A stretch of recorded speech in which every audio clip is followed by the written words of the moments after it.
There is a lot of talk about what we can do for Gaza. And indeed, most speakers will taper off their talk by giving you a list of things to do for the people of Gaza, and this is no doubt essential. There is, I think, another dimension of the discussion we need to share. And that is, what have the people of Gaza done for us? And how we should be grateful to them. And that is why the Messenger sallallahu alayhi wa sallam, he said, Inna ashkara an-nasi lillahi ta'ala ashkaruhum lin-nas. The most grateful of people to Allah are those who show most gratitude to the people. So let us trigger and activate this act of worship for a moment. We say to the children of Gaza before anyone else, thank you, jazakumullahu khairan, and we salute you. We have seen how your 6-year-olds are standing over the dying bodies of their blood brothers. As they say to them, brother, say la ilaha illallah, you're dying. Say la ilaha illallah. 6 years old, how did he pull that one off? We saw the young boy wrapped from head to toe because of burns, saying to his father, whose injuries are less than him, Father, be strong, don't despair, this is our land. Who taught him that? Those children of Gaza showed us that many of us who think that we are men are in fact still children. And they've shown us how children can in fact be men. Thank you, children of Gaza. We say to the mothers of Gaza, thank you, may Allah Almighty bless those wombs of yours that have delivered the miracles of the 21st century that we are witnessing today. We say thank you.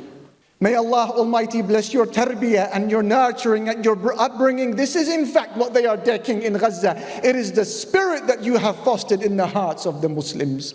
We say thank you. And to the elders of Gaza, we say thank you. You have shown us how beautiful it is when aqeedah, belief in Allah, is transferred from the inks on the pages of books to the blood that flows through veins and arteries. Thank you, jazakumullahu khairan. And we say to the doctors and the physicians and the paramedics of Gaza, thank you. As you work long hours, you now live in your hospitals.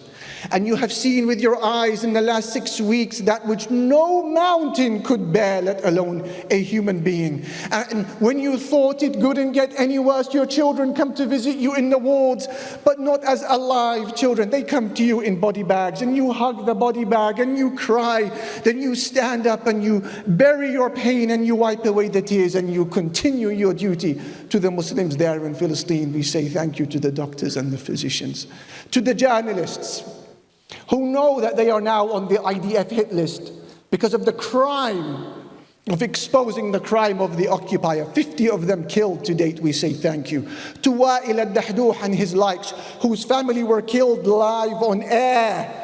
He goes down to the hospital, weeps over his wife and children. The very next day, he's back on TV saying, I have a duty towards Palestine.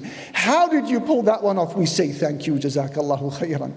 To the women of Gaza, we say thank you. We saw you burying your children, then you raised your hands rather than complaining at Allah. You say, oh Allah, continue taking from our blood till you are pleased. To the men of Gaza, we say thank you for showing us that a people who believe that death is not the end can never be defeated. Thank you for helping us understanding verses of the Quran that we previously did not understand until we saw you. Thank you for removing from the hearts of 2 billion Muslims around the world the fear of any human being but Allah subhanahu wa ta'ala. Thank you.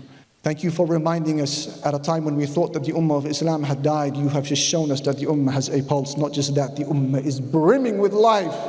And from all of the generations of the Muslims to walk this earth in recent times, by Allah, this is the greatest and finest of all Muslim generations. And time will show that this prediction and this assessment is true.